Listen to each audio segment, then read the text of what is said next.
I'm Cheney, a senior reporter at Devex, and I'm thrilled to moderate this conversation on an exciting new maternal health initiative.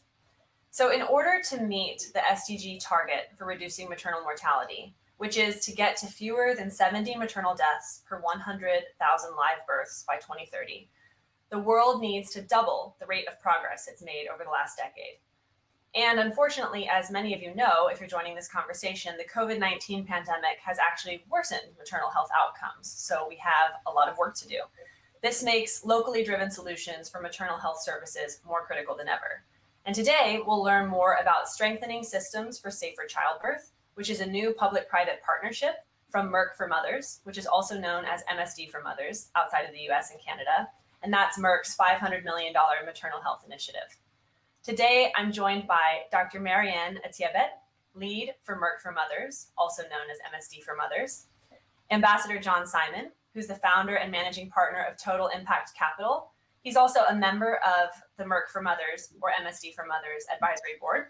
And formerly, he was U.S. Ambassador to the African Union and Executive Vice President of the Overseas Private Investment Corporation, or OPIC. And Jan van Acker, who's President for Emerging Markets for MSD. So Ann, I'd love to start with you. And I know that you announced this Strengthening Systems for Safer Childbirth initiative at your 10-year anniversary event. So I'm hoping you can share with us not only the challenges you're looking to address with this initiative, but also how your learnings over the past decade have actually helped to inform the creation of this new effort. Thank you, Catherine. As you mentioned, it's such an exciting time for Merck for Mothers, also known as MSD for Mothers outside of the USA and Canada, but as well as for our company as a whole.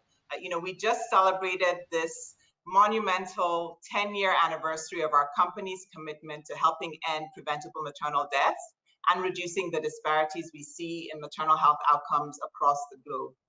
But we all know that there continues to be a burning platform, whether it's that we needed to double the rate of our progress, or whether we've seen how COVID has negatively impacted health systems and access to these essential services. And so we need to do more. And as such, we are launching a new global private-public partnership called Strengthening Systems for Safer Childbirth that's going to invest in locally led collective action that will strengthen mixed health systems. We are seeking expressions of interest from organizations with roots in sub-Saharan Africa or Southeast Asia that are going to work in coalition with local partners across the sectors, whether that's government, private sector, or civil society. And they'll work together to implement and evaluate evidence-based solutions that will result in measurable reduction in maternal deaths. You asked about the lessons we've learned in the last 10 years as we've worked with over 100 partners in 50 countries to reach 13 million women.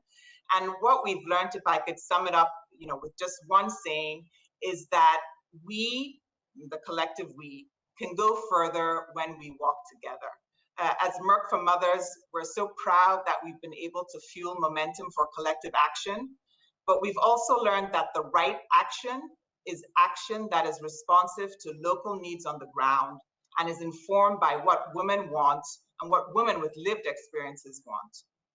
We've also learned that we need to look inward. We need to look at our own processes and see whether they're stifling or accelerating innovation, whether they are dampening down or amplifying and elevating women's voices. We need to model that partnership that we seek to catalyze. And we've seen how we can bring unlikely allies around the table, both co-funding or innovative financing collaborations like our Moms Initiative or Safer Childbirth Cities in the US. And when you support the integration of contributions from the local private sector, whether that's local private providers, innovators, entrepreneurs, when you support their integration into health systems, we can make a difference for women by increasing their access to solutions to high quality, affordable, and respectful care, wherever it is that they seek care. Thank you, Ann. And you mentioned innovative finance. That's something I'd like for John to expand on. So John, I'd love to hear a little bit more about the connection between this effort and innovative finance. What does this approach really reveal about the role that innovative finance can play? and perhaps not just in reducing maternal mortality, but in other global health challenges that our audience might be working on? Yeah, when you look at global health and you look at achieving SDG 3, which is the Global Health Sustainable Development Goal, you can see that the funds that are currently dedicated to global health are insufficient to meet those goals. And the progress that you described as needing to be achieved just won't be achieved if we don't mobilize more capital into this arena. And I think Marianne said it exactly right when she said that if we that we can only do this if we go together. And each of the different elements of financing, if they try and move the needle on their own, are going to be insufficient. And so where innovative finance comes in is it comes in by blending the different types of finance, leveraging funding from governments, from multilaterals, from foundations, from corporates, and from the private sector, from the capital markets, to basically bring all those different streams of funding together into one type of approach that can allow the proven evidence-based interventions that really make a difference get to the scale and really bridge that gap that is so yawning right now between where we are and where we want to be. So that's where the innovative finance comes in, and the principles of innovative finance around things like blended capital, impact investing, leverage, and really working with the different funders who are today providing their funding largely through their various stovepipes and bringing together into one platform. That's really where we're going to see the type of step change that's required in financing to get, as was said during the Addis Ababa Financing for Development Conference around the SDGs, from billions to trillions. And it's only if we get to those trillions that we're going to see the results that we're looking for. And John, I'm wondering, just as a follow-up question for you, when it comes to the strengthening systems for safer childbirth effort in particular, is there anything about this approach? I mean, yes, it's in this realm of innovative finance, but anything about its approach that really sets it apart? For example, this emphasis on local that Marianne was mentioning? That's exactly right. At the end of the day, the financiers, they can bring the money, they can't bring the expertise, they can't bring the local knowledge, they can't bring the understanding of the market and what needs to happen to achieve the results. So when we think about how we unite finance with action, we really need to do it through locally based solutions. And then we really need to do it by bringing different elements of finance together. And Merck for Mothers brings a very important element. It's the corporate philanthropy. That should be paired with private philanthropy, with foundation, with multilaterals, bilaterals, and ultimately unlocking the very large flows that can come from the private sector, from the institutional investor and the impact investor. Thanks, John. Well, I know that this is still all coming together, but really excited to watch it unfold. Jan, I'd love to bring you into this in terms of what success looks like, and not only for maternal mortality and the impact that strengthening systems for safer childbirth hopes to have on maternal mortality, but what might be the wider impact in terms of this being a model? Yeah, thanks, Catherine. I've been active in the emerging markets for 10 years, and I've seen with my own eyes what Marianne meant when she said that when we walk together, we can walk further. Let me give you one example. I was in Vietnam a number of years ago. I was managing director there, and we worked with one of the major hospitals in Ho Chi Minh City on antimicrobial stewardship. And the way we did it was we actually had the long-term interest of the patient at heart, all of us. And we worked with the director, with the department heads, with people from MSD, just all jointly through workshops, we worked out solutions. What I'm very proud of is that after 12 months, what we saw was a 1/3 reduction in length of stay of patients in hospitals, so clear patient outcome.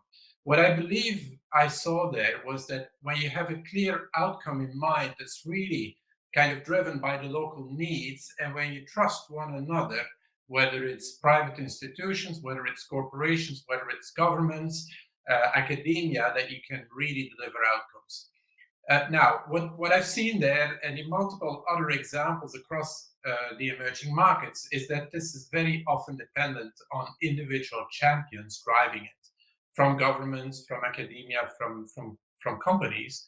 And what I would really love to see, and what we hope as a company that this new initiative will bring, is a sort of a template that we can apply to tackle very challenging healthcare problems, starting with childbirth and maternal health and safety. Thanks so much. And it's important to have these kind of conversations digging into the details for anything to become a template. So it sounds like there are lots of learnings to share, even at this early stage, and more to come.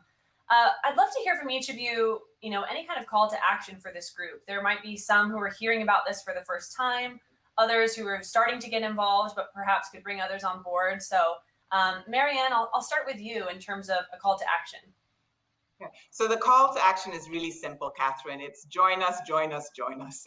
We have the expressions of interest out, so really asking the audience to read that, share that amongst your network, speak to women in your communities about what they need in order to support their pregnancy and childbirth journeys, and come together in coalition with other partners locally and submit a proposal. As John mentioned, we want to use this as a way to catalyze partnership at all different levels. So it's not just the partnerships that are happening on ground at the implementation level. We also want to catalyze partnerships at the funding and the financing level. So if you are a funder, if you are interested in helping to advance the Sustainable Development Goals, if you care about making sure that no woman has to die while giving life, do join us, because we're not only going to get there if we all work together. Thank you, Marianne. John, I'd love to go to you. I know being on the advisory board, you've helped to be part of the brainstorming behind this effort, the standing up of this effort. What's your message for this group? Yeah, my message specifically to the finance community is there's a really opportunity to make a difference and ultimately to make a real return. And that can happen at the corporate level with corporations who, by putting their money into these types of efforts, can build markets that for the future they can sell into. That can happen at the institutional investor level, where you can create real opportunities for long-term sustainable investments that not only serve your fiduciary responsibilities, but also make the world a much better place. And that can happen at the foundation and the what's the current official and non-official donor level, where your money can really be the catalyst that can unlock much more of this type of impact investment. Thank you. And Jan, you mentioned earlier that this could have implications even beyond maternal mortality. So any thoughts you have, thoughts you want to leave this group with, especially when it comes to the larger implications this initiative might have? Yeah, so for me, it's like Marianne said, join us, join us, join us. And when you do, please always try to kind of wear two hats. The first one being you're taking a local issue, a challenge that you have, and trying to solve for it. But please also help us develop a methodology, a sort of a framework that we can apply to public-private partnerships across multiple disease areas and across the world. Thank you, Jan. And I just wanted to see if any of you want to jump in with any final thoughts, reactions. I mean, we talked about what stage this is in, right? You're still pulling this together. That's why it's important we have this conversation now, because you're looking for partners to join you. But any other closing thoughts about the opportunity here, challenges that lie ahead that you're going to need to work through? I mean, we talked about the impact COVID has had on this space. This is not an easy space to enter. So just want to open up the space for any of you to jump in with a final thought before we close. Marianne? Sure, Catherine, thank you. What I would like to say is that we've all seen how important private sector has been to help augment government responses during the COVID pandemic. And so I think that this is a huge opportunity to build on those experiences and think intentionally about how private sector can continue to augment government responses, in this case around improving maternal health outcomes. But more important, or as importantly, think about how we can build capacity of health systems to address the needs of the population, and we can build resiliency and responsiveness in those health systems to deal with a gamut of health needs. So my other call to action is to those in the private sector, whether you're entrepreneurs, innovators, or local private providers, you have a huge role in playing to help us meet our SDG goals. And hopefully strengthening systems for safer childbirth is a path into making those really important contributions. Thanks, Marianne. That's a great addition. I want to thank you all so much for sharing details on strengthening systems for safer childbirth. I'm really excited to watch this effort unfold, and I hope that this session will help to support that effort. There will also be a chance to learn more for those of you who want to learn more in a session coming up tomorrow, so stay tuned for that.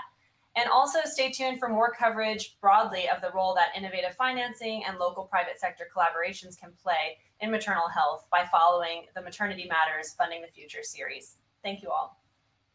Thank you. Thank you.